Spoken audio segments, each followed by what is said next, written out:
To put it very bluntly, the chemical leak into the water system in Charleston was an embarrassment for the entire state that we will feel for years and years to come. We just knew that there was a leak at Freedom, and that residents weren't supposed to use water at all. What we saw from that chemical spill is that when we don't have water, it creates a serious, serious situation, and not one that's just, oh, environmentalists care about it.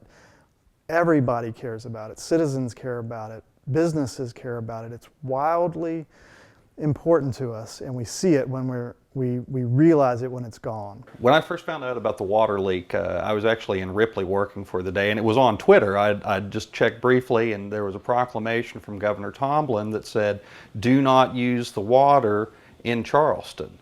And that was really kind of the gist of it. I didn't know what else to expect, and I was just looking for more answers, as everybody was, I'm sure, but it was just kind of a panic thing, thinking that the water is out. There is no water. Do not use your water.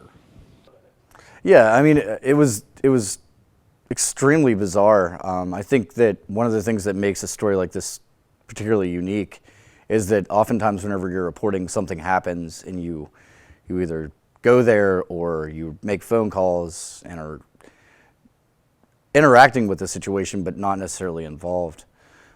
With this, anyone that lived in Charleston or the 9 counties that were affected were directly involved.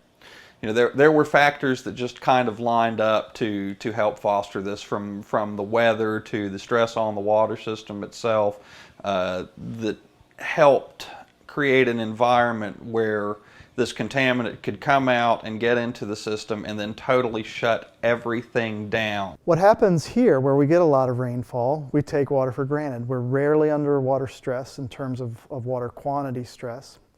We just have so much water, and that water has a dilution value to it, so it dilutes our pollution.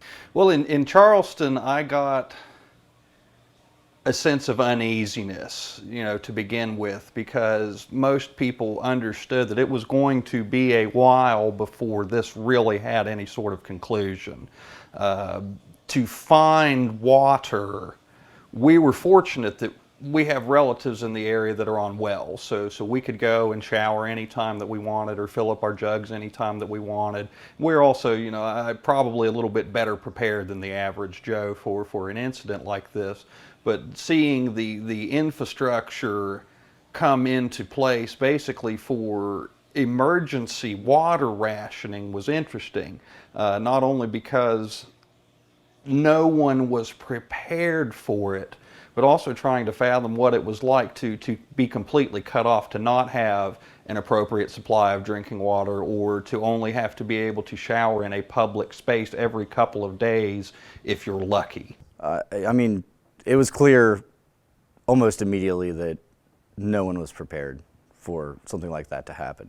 Right. Well, what the chemical spill taught us is that water is extremely valuable, and we just often take it for granted because we have so much of it. I don't know that we'll ever trust the city water system in Charleston again. As far as bathing and washing clothes, you know, within a couple of weeks, everything was otherwise back to normal while we figured out what we wanted to do in regards to our drinking water.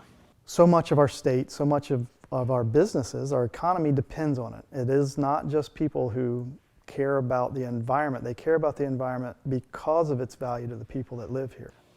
I think that as a direct result of the chemical spill into the water system in Charleston, that there was a trust broken that may never be repaired. I think that even today, there are a percentage of families in West Virginia and Charleston that do not trust this water system, and they don't want to do anything with it.